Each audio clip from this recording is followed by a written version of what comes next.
confesó a las 2:17 de la madrugada. Su voz rota por el alcohol. Las palabras quebrándose. Me acosté con mi jefa. No grité. Abrí mi portátil. Inicié el cronómetro y documenté todo. En su empresa. Una confesión no era solo un pecado. Era un activo. Una prueba.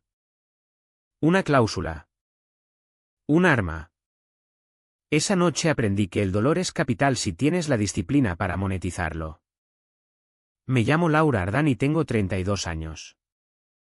En nuestro apartamento del piso 28 en un rascacielos de lujo en el distrito Azca de Madrid.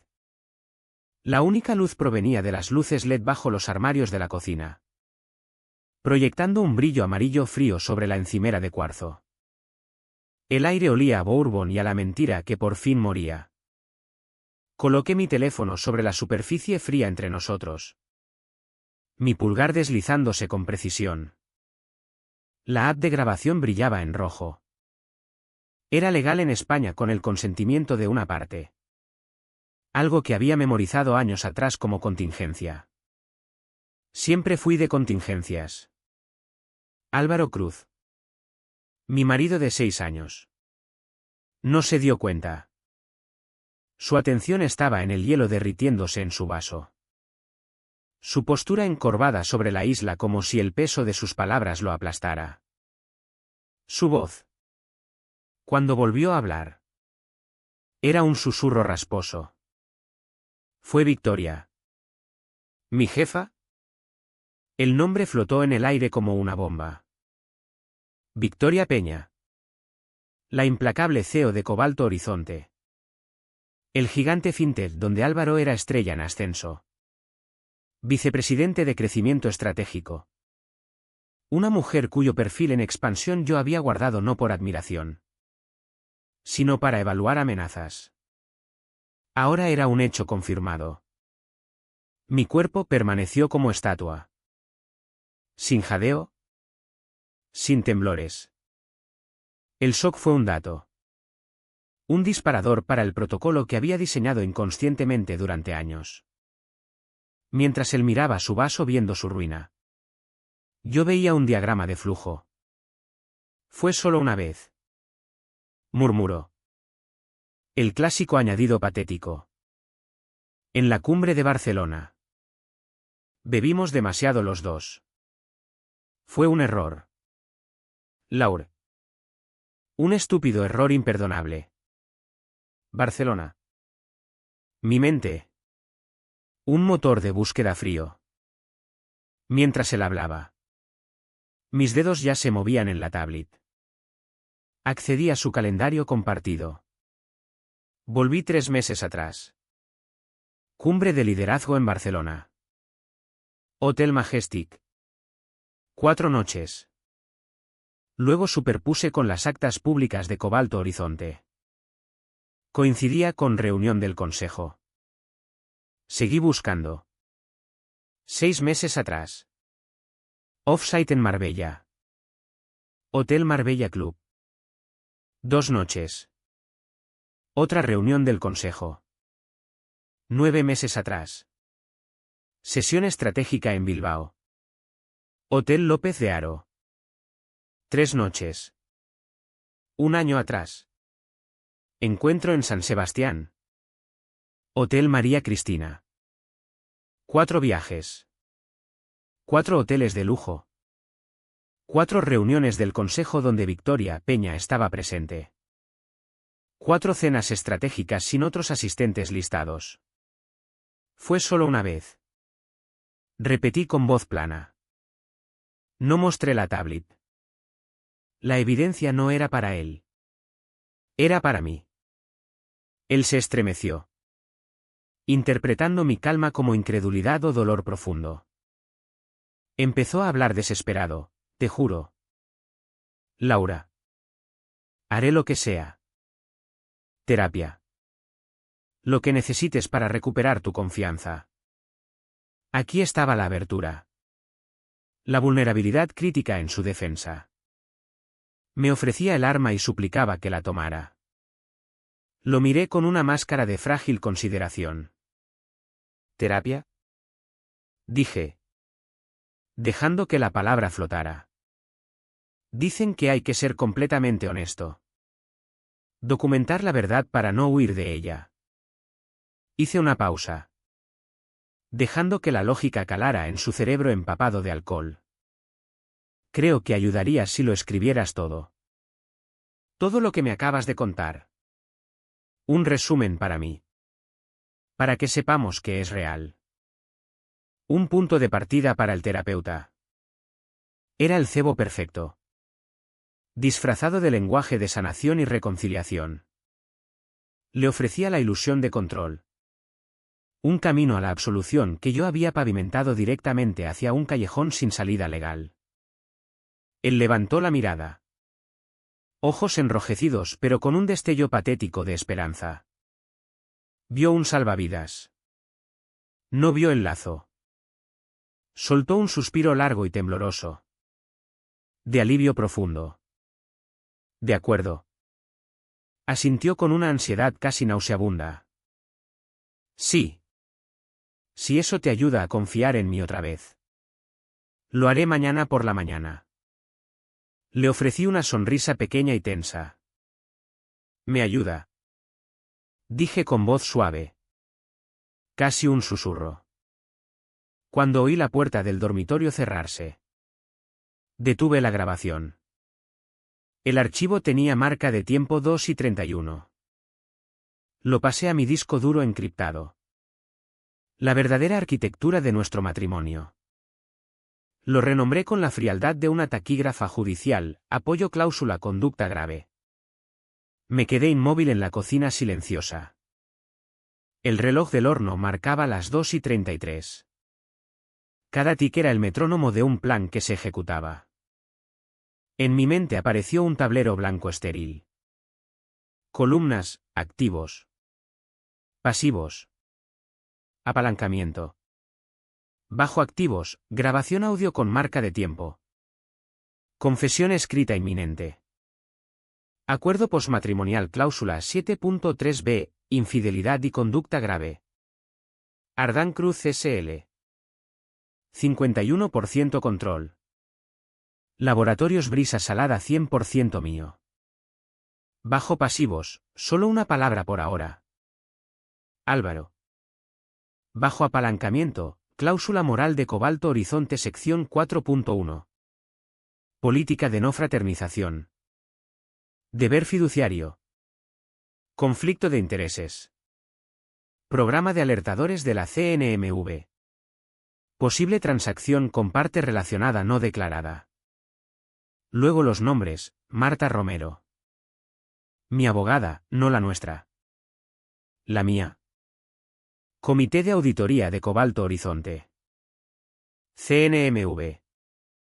La estrategia completa se desplegó en menos de un minuto, operación multietapa para máxima extracción con mínimo gasto emocional. El dolor era combustible puro y no iba a desperdiciar ni una gota en lágrimas. Saqué una botella de agua fría del frigorífico. Miré por el ventanal de suelo a techo el resplandor de Madrid. 1.000 millones de luces. 1 millón de historias. Al final. Todas transacciones. Me giré hacia el pasillo oscuro que llevaba al dormitorio. Duerme. Álvaro. Susurré al vacío. Mañana hablaremos como adultos. Apagué la luz amarilla de la cocina. La habitación quedó en penumbra. Solo el resplandor de la ciudad. El frigorífico se cerró con un boos definitivo. El frío quedó encerrado. Mi plan apenas empezaba. Para el mundo exterior éramos la imagen del éxito madrileño. La pareja estable. Álvaro Cruz de Cobalto Horizonte y Laura Ardán de Sistemas Gris. Aparecíamos en las revistas de negocios en galas benéficas. Su mano posesiva en mi espalda. Mi sonrisa calibrada a la neutralidad perfecta. Él era el carismático cerrador de acuerdos. Yo. La contraparte callada e inteligente. La que tenía una carrera sólida en cumplimiento y gestión de riesgos. Un campo que la mayoría encontraba mortalmente aburrido. Perfecto para mí, observar sin ser observada. Nuestra vida era una colección cuidadosamente curada de datos aceptables, hipoteca de ático alto. Coches alemanes a juego. Calendario compartido que hablaba de sociedad eficiente. Pero bajo la superficie pulida había otra arquitectura. Construida no sobre confianza sino sobre obligación contractual. Yo la diseñé. Empezó cuando compramos el ático. La mayoría de parejas lo celebra con champán y optimismo. Yo lo celebré programando una reunión con Marta y un especialista en contratos. Álvaro se rió cuando le presenté el acuerdo posmatrimonial. Lo llamó poco romántico. Es solo papel. Piensa en ello como el equivalente legal de un seguro de hogar. Le dije con tono ligero. No planeas el incendio. Pero quieres estar cubierto si ocurre. Firmó sin leer más allá de la primera página. Ansioso por llegar a la cena de celebración. Pero yo había leído cada palabra porque había escrito las más importantes. En la sección densa titulada Asignación de activos y desencadenantes de disolución, estaba la cláusula 7.3b. Era una cláusula estándar de infidelidad. Pero con mis modificaciones personalizadas. La mía no se activaba por rumores o sospechas. Se activaba por admisión voluntaria. Ya fuera escrita o capturada como evidencia digital verificable. Esa única línea. Que el caro pero perezoso abogado de Álvaro había pasado por alto sin comentario. Fue mi obra maestra. Convertía una acusación emocional desordenada en un evento binario simple. Un interruptor. Su confesión de anoche no fue una súplica de perdón. Fue la llave digital girando en la cerradura que yo había forjado 6 años atrás.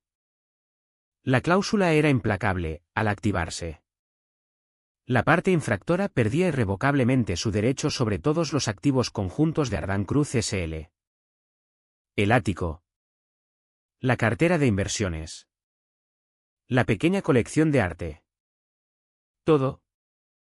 Nuestras finanzas ya eran un modelo de compartimentación. Cuentas personales separadas.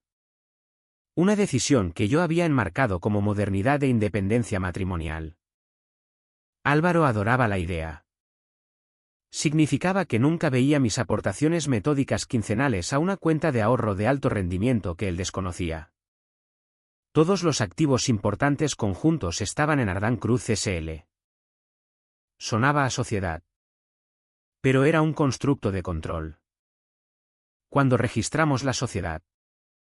Yo redacté el pacto de socios. Álvaro tenía el 49%. Yo. Laura Ardán. El 51%. Una mayoría silenciosa e inatacable. Él pensó que era un gesto simbólico bonito. Yo sabía que era la diferencia entre una sugerencia y una orden. A menudo me llamaba paranoica. Con una sonrisa afectuosa y ligeramente condescendiente. Era su palabra favorita cuando comprobaba doble las cerraduras por la noche. Cuando insistía en usar VPN o cuando pasaba un viernes por la noche no con él en un cóctel. Sino encorvada sobre mi portátil personal. Líneas de código brillando en la oscuridad. Pensaba que desarrollaba algún proyecto esotérico para mi trabajo diurno en sistemas gris. En cierto modo sí. Pero el cliente era yo. Bajo el paraguas de una empresa fantasma que creé. Laboratorios Brisa Salada. Construí un prototipo, una sofisticada herramienta de auditoría de gastos y correlación de datos que llamé Telar-Ledger. Diseñada para ingerir enormes cantidades de datos financieros. Informes de gastos. Facturas. Extractos de tarjetas corporativas. Itinerarios de viaje. Y usar Machine Learning para detectar anomalías. Podía identificar patrones que un auditor humano pasaría por alto, proveedores fantasma. Kilometrajes inflados. Gastos fuera de política y Sobre todo, gastos que correlacionaban con relaciones personales no declaradas. En sistemas gris lo presenté como la herramienta de cumplimiento de nueva generación para clientes corporativos. En casa, en la quietud de la noche, lo alimentaba con nuestra vida. Lo veía como un sistema de controles internos para mi matrimonio. Álvaro veía mis noches tardías como una obsesión inofensiva y excéntrica. Nunca pidió ver lo que hacía. Su falta de curiosidad fue un regalo. Mi paranoia nunca fue infundada. Era un modelo de amenazas. Y Victoria Peña llevaba más de un año en mi radar. Empezó con un correo que Álvaro me reenvió. Henchido de orgullo. Era de ella. Una nota laudatoria tras cerrar una fusión difícil. Tus instintos en el cierre final fueron brillantes. Tienes auténticas cualidades de liderazgo. Hablemos pronto de tu trayectoria. V. Él vio validación. Yo vi una puerta que se abría. Guardé el correo en una carpeta segura etiquetada, expediente personal AC. Empecé a rastrear sus interacciones con atención meticulosa y pasiva. Un servicio de coche compartido tras una reunión tarde. 30 minutos extra añadidos a una invitación de 1 a 1. Pequeñas cosas. Puntos de datos que aislados no significaban nada.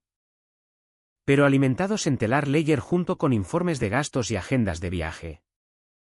Empezaron a formar una constelación casi invisible. Las cenas en Barcelona. Marbella. Bilbao. Siempre bajo un código interno vago. Siempre en restaurantes conocidos más por su privacidad que por su comida. Cuando finalmente se derrumbó a las 2:17. Mi mundo no se rompió. Se cristalizó. Sus palabras entrecortadas y borrachas no eran el sonido de un matrimonio que terminaba.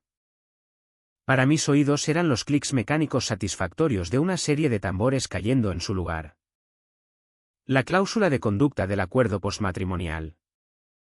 El 51% de control en la sociedad. La evidencia digital verificable que ahora poseía y la confesión escrita que vendría pronto. Cada pieza del sistema que había construido en la oscuridad paranoica durante años se encendió en mi tablero mental. Pasando de rojo en espera a verde activo. El dolor era real. Una piedra fría y pesada en mi pecho. Pero era secundario. El sentimiento principal era el zumbido de una máquina compleja que yo había diseñado exactamente para este propósito. Poniéndose por fin en marcha. El apartamento era una tumba. Silencioso salvo el susurro del climatizador. La respiración regular e inconsciente de Álvaro llegaba desde el dormitorio. El sueño era un lujo que no podía permitirme. En la oscuridad de mi despacho en casa. La única luz era el brillo azul blanco de mis 3 monitores reflejándose en mis ojos mientras empezaba el trabajo real. El destrozo emocional se ordenaría después. Ahora era tiempo de forense. Abrí una máquina virtual segura. Aislada de nuestra red doméstica. Mis dedos volaron sobre el teclado. Memoria muscular guiándome a través capas de protocolos de seguridad. Accedí al drive compartido en la nube que Álvaro y yo usábamos desde hacía años. Un archivador digital para hipotecas. Documentos fiscales y... convenientemente para mí. Sus informes de gastos corporativos sin censurar. Lo había compartido conmigo años atrás. Gesto de transparencia. Como la mayoría de cosas con Álvaro. Era una representación. Nunca imaginó que yo los leería. Mucho menos que los analizaría. Descargué los últimos 18 meses de sus archivos. PDFs. Hojas de cálculo. Escaneos de recibos. Una montaña de datos crudos y no estructurados. Arrastré toda la carpeta a la ventana de ingestión de telar Ledger. La barra de progreso se llenó con velocidad silenciosa y satisfactoria. El software que había construido en soledad paranoica empezó su trabajo. Analizando, categorizando y cruzando cada partida. En el monitor central, un gráfico de red comenzó a florecer. Puntos de datos apareciendo como estrellas distantes en un cielo negro. Cada gasto era un nodo. Vuelos. Hoteles. Comidas. Líneas pálidas y plateadas empezaron a conectarlos, agrupándose alrededor de los 4 viajes que Álvaro había descartado como un solo error. El Majestic de Barcelona. El Marbella Club. El López de Haro de Bilbao. El María Cristina de San Sebastián. 4 nodos brillando más que el resto. Hice clic en el clúster de Barcelona. Los datos se expandieron. El folio del hotel detallado. 2 cenas en un asador exclusivo. Y ahí estaba. Un cargo pequeño. Casi insignificante. Un masaje de pareja en el spa del hotel. Cargado a su American Express corporativa y codificado como todo lo demás al Proyecto Ruiseñor. Mi respiración se entrecortó. No de dolor sino de descubrimiento. La pura y descarada arrogancia. Telar Layer no estaba programado para poesía. Estaba programado para patrones. Y mientras las conexiones se tejían como una telaraña en la pantalla, un solo nodo empezó a palpitar con una luz roja insistente y tenue. Era una anomalía. El sistema había marcado un outlier que no encajaba en los patrones establecidos de gasto en viajes y entretenimiento. Era una serie de 4 pagos sustanciales. Uno en la semana siguiente a cada uno de los 4 viajes. El destinatario era un proveedor que nunca había oído, Datos Véspero. La descripción del servicio en cada factura era idéntica. Una obra maestra de vaguedad corporativa, servicios de asesoría estratégica e inteligencia de mercado. El primer pago era de 750.000 euros. Los 3 siguientes de 250.000 cada uno. Total 1,5 millones. Todos cargados al presupuesto opaco del proyecto Ruiseñor. Esto era el comienzo. La primera gota de tinta en papel blanco inmaculado. Mi ritmo cardíaco se aceleró. No de ansiedad sino de la emoción de la caza. Abrí otra ventana en mi entorno seguro. Busqué en registros públicos y bases de datos empresariales. Datos Véspero. El resultado fue instantáneo. Datos Véspero era una consultora boutique constituida poco más de un año atrás. Huella pública mínima.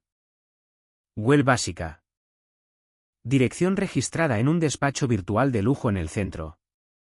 Y un solo directivo listado, director Damián Peña. El nombre me golpeó como un puñetazo físico. Pene. La mancha de tinta empezó a extenderse. Búsqueda, Damián Peña. Victoria Peña. Familia. Menos de 5 segundos. Artículos de prensa. Páginas de sociedad.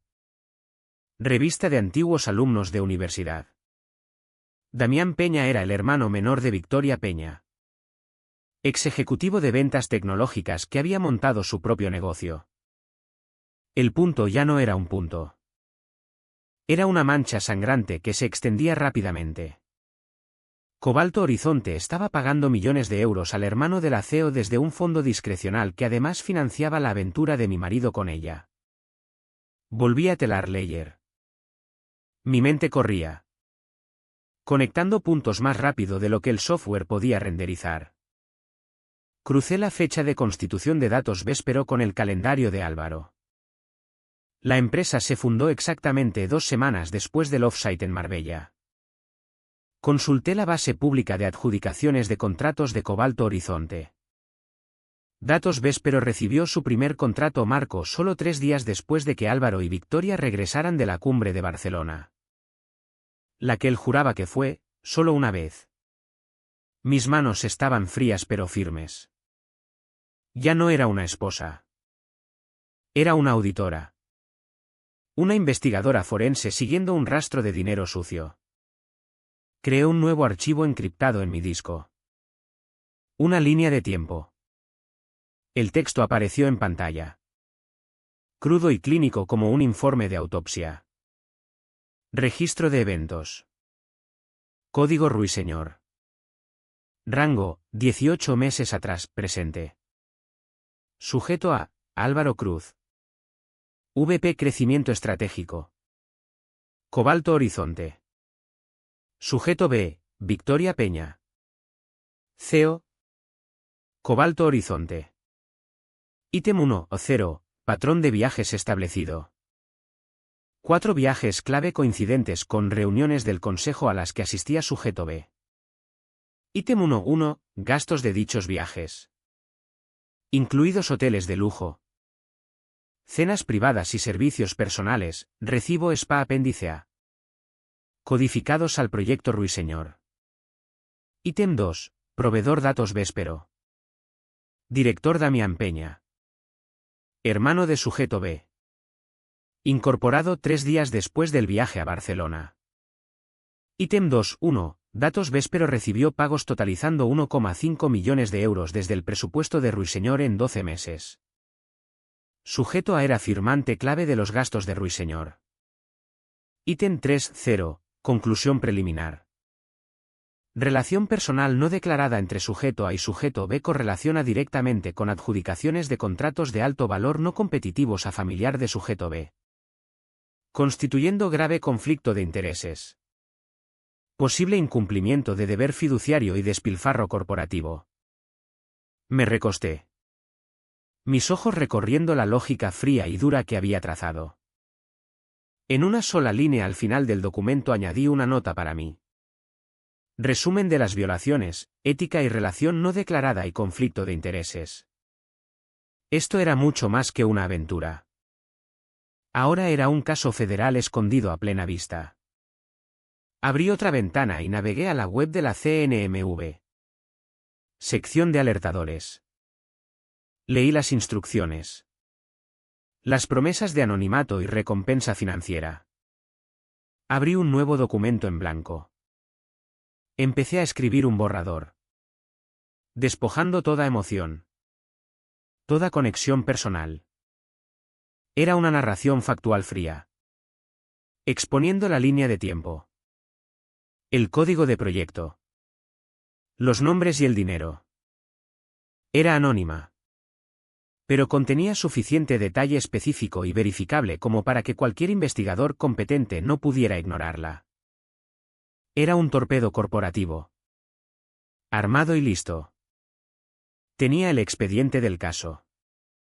Tenía el apalancamiento legal del acuerdo postmatrimonial.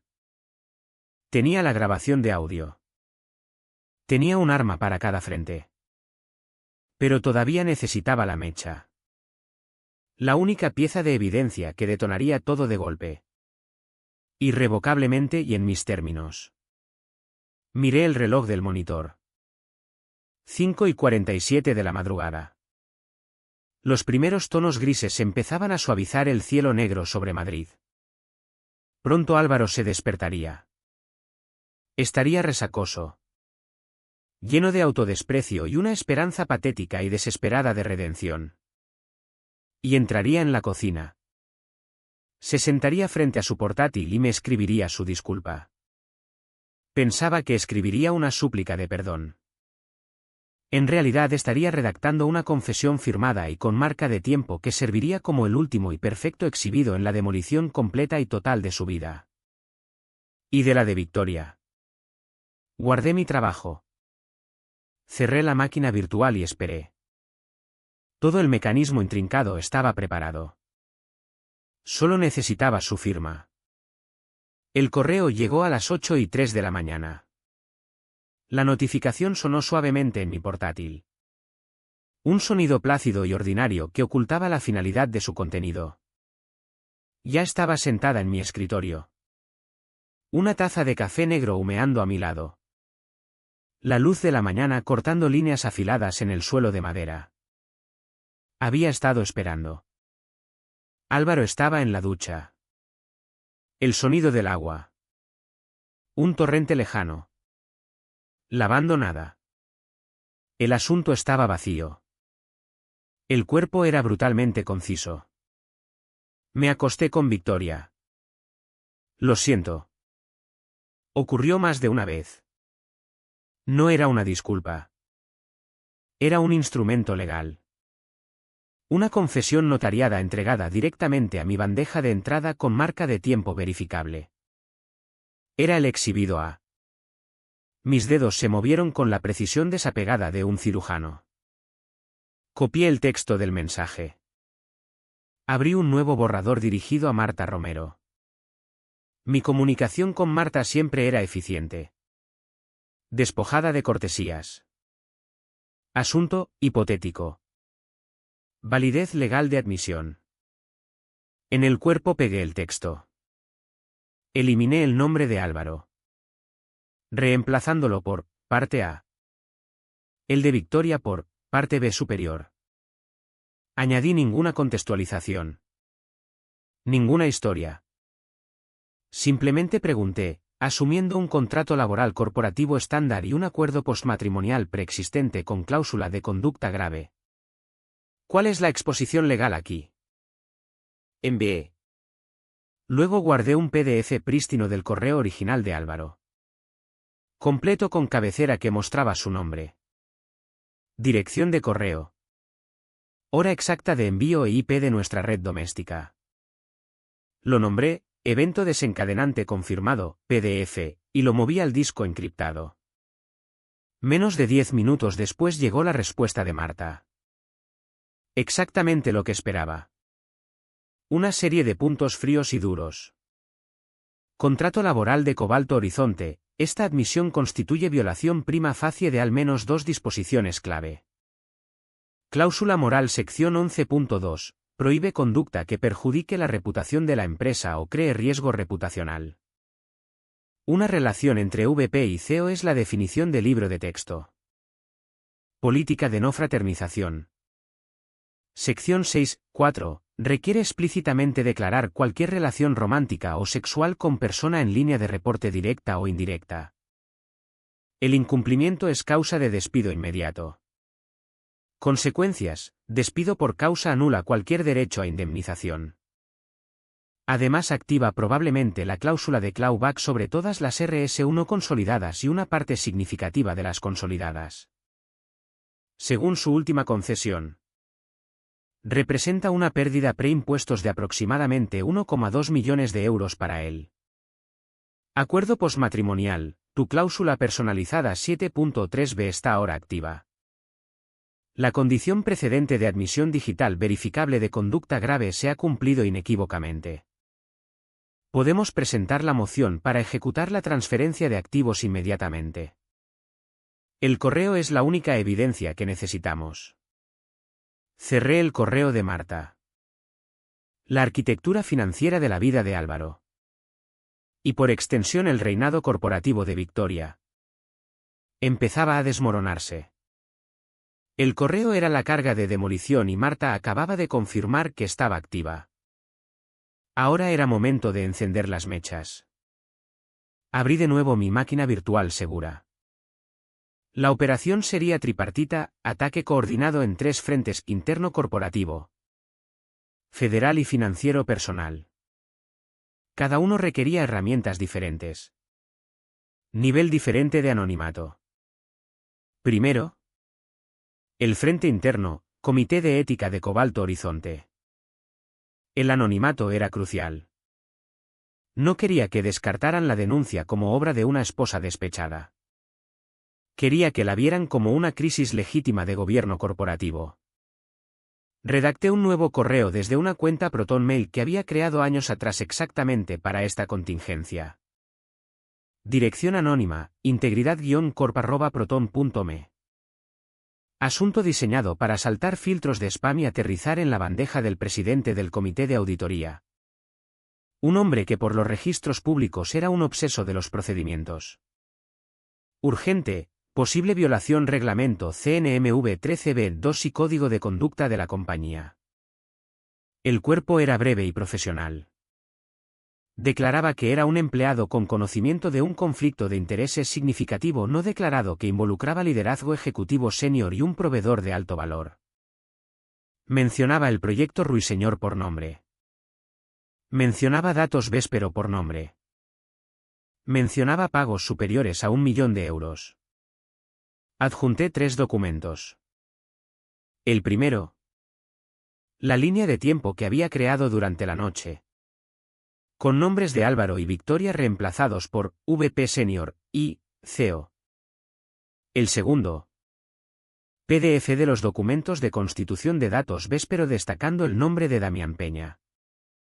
El tercero. Copia de la propia política de Cobalto Horizonte sobre transacciones con partes relacionadas que había descargado del sitio de relaciones con inversores. Era un paquete limpio e irrefutable que señalaba una podredumbre profunda en la compañía. Todo sin mencionar la aventura. Esa era un arma para otro objetivo. Segundo. El Frente Federal, portal de alertadores de la CNMV. Aquí me quité los guantes. El anonimato estaba protegido por estatuto federal y la recompensa potencial era un porcentaje de las multas que recaudara el Estado. Aquí subí todo. Subí el archivo de audio de la confesión de Álvaro a las 2:17. Metadatos intactos. Subí la hoja de cálculo generada por Telar Layer que correlacionaba visualmente las fechas de los viajes de Álvaro y Victoria con las fechas exactas de los pagos a la empresa de su hermano. Las líneas del gráfico eran una confesión matemática desnuda por sí mismas. Subí mi línea de tiempo completa sin censurar. Con nombres. Fechas. Recibos de hoteles y la factura del spa. Subí copia del correo de Victoria a Álvaro donde alababa sus cualidades de liderazgo. En el contexto de la aventura y los pagos posteriores. Se leía como un quid pro quo. Era un expediente completo listo para pala. El sueño de cualquier investigador de la CNMV. Finalmente. Inicié el ataque financiero personal. Envié un nuevo correo a Marta. Asunto, ejecutar cláusula 7.3b. Cuerpo, Marta. Adjunto archivo de confirmación del evento desencadenante. Procede a la transferencia de todos los activos de Ardán Cruz S.L. a mi control exclusivo según el acuerdo posmatrimonial. Presenta la escritura de renuncia al ático con efecto inmediato. Adjunté el PDF con marca de tiempo del correo de Álvaro. La llave que abría mi independencia financiera. Mi trabajo estaba casi terminado. Las 3 acciones estaban en cola en mi máquina virtual. Listas para enviarse. Mi dedo flotaba sobre el ratón. Eché un último vistazo al apartamento que Álvaro creía suyo. Miré hacia el dormitorio donde pronto emergería. Esperando un enfrentamiento lacrimógeno. No tenía idea de que la guerra ya había terminado. Había perdido antes incluso de saber que estaba luchando. Ejecuté la orden final. Las transmisiones se enrutaron a través de VPN multisalto. Rebotando de un servidor en Zúrich a uno en Singapur antes de salir por un nodo en Estonia. La denuncia a la CNMV. El tip anónimo al consejo. La directiva a mi abogada, los 3 se enviaron en el mismo nanosegundo. Un fantasma en la máquina. 3 torpedos digitales surcando silenciosamente la dark web. Cada uno fijado en su objetivo. Cerré la máquina virtual. Apagué los monitores y me levanté. Las huellas digitales de mi trabajo desaparecieron. Eran las 8:19. El sonido de la ducha cesó. La batalla estaba ganada. Ahora solo quedaba ver la caída. Entró en la cocina con camisa limpia. Pelo todavía húmedo de la ducha. El olor de su colonia cara. Que una vez asocié con romance. Ahora olía a intento desesperado de tapar el hedor de la descomposición. Se movía con lentitud vacilante y cuidadosa. Como probando el suelo en busca de minas. Me encontró sentada en la isla de la cocina. sorbiendo mi café. Postura perfectamente erguida. No me miró a los ojos. En cambio se ocupó del ritual matutino familiar de preparar café. El ruido del molinillo llenó el silencio. Era una representación de normalidad. Un intento patético de rebobinar el reloj hasta antes de las 2:17. Cuando el café estuvo listo, se sirvió una taza para Eli. Tras una pausa, una para mí, empujándola suavemente sobre la encimera de cuarzo. No la toqué. Laura. Empezó. Voz baja y ronca. Sé que no tengo derecho a pedir nada. Pero te lo suplico. Dame una oportunidad de arreglar esto. Una segunda oportunidad. Sus palabras flotaron en el aire, pesadas con una esperanza tan ingenua que resultaba casi insultante. Todavía operaba bajo la suposición de que esto era una negociación entre marido y mujer. Un asunto de sentimientos y perdón. Todavía no se había dado cuenta de que era una contraparte en una transacción que ya había perdido. Tomé un sorbo lento de mi propio café antes de responder, dejando que el silencio se estirara. Una oportunidad siempre tiene un precio. Álvaro. Mi voz era calmada. Medida. La voz que usaba cuando explicaba marcos regulatorios complejos a analistas junior. Carecía de la histeria que probablemente esperaba. De la ira que probablemente estaba preparado para absorber. La falta de emoción pareció desorientarlo más que cualquier grito. Saqué de mi cartera de cuero una sola hoja de papel y la deslicé sobre la isla. Se detuvo directamente delante de su mano. Era una copia de la cláusula 7.3b de nuestro acuerdo postmatrimonial.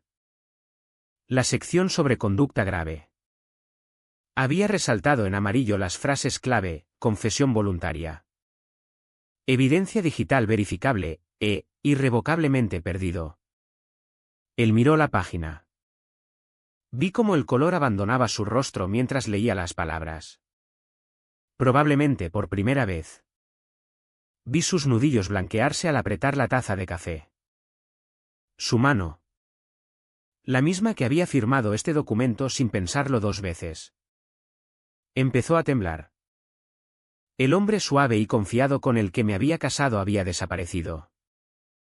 Reemplazado por un animal acorralado que por fin se daba cuenta de que las paredes de la trampa eran sólidas. ¿Qué es esto?, susurró. Aunque sabía perfectamente qué era. ¿Eso?, dije. Voz todavía nivelada. Es el precio. Dejé que la realidad de su situación calara. Le di un momento para conectar los puntos entre su confesión de madrugada, el correo que había enviado menos de 1 hora antes y el lenguaje legal frío que ahora tenía delante. Le estaba dando un momento para llorar la vida que creía tener. Luego empujé un segundo documento sobre la isla. Este era un acuerdo de no impugnación y liquidación redactado por Marta esa misma mañana y enviado a mi buzón seguro. Era simple. Una sola página. Estipulaba que renunciaría voluntariamente a cualquier reclamación sobre los activos de Ardán Cruz S.L. y el ático según los términos del acuerdo postmatrimonial que acababa de leer. ¿Vas a firmar esto?, dije. No era una petición. Es una ruptura limpia. Sin abogados peleando durante meses. Sin batalla pública fea. Firma si te vas con tus cuentas personales y tu dignidad. Tal como queda. Hice una pausa, dejando que mis siguientes palabras aterrizaran con precisión quirúrgica. A cambio, los detalles de tu relación con Victoria Peña permanecen como asunto privado entre nosotros. No hablaré de tu vida personal en ningún foro público. Le ofrecía una elección.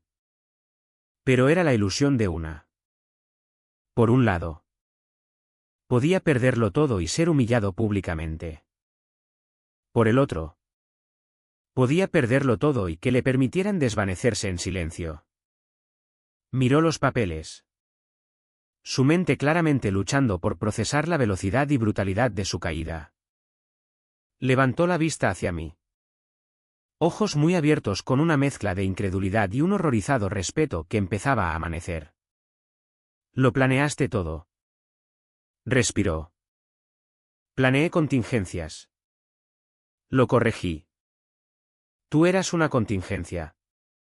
En ese preciso momento su teléfono, boca abajo sobre la encimera, empezó a vibrar. El zumbido áspero. La transacción estaba concluida.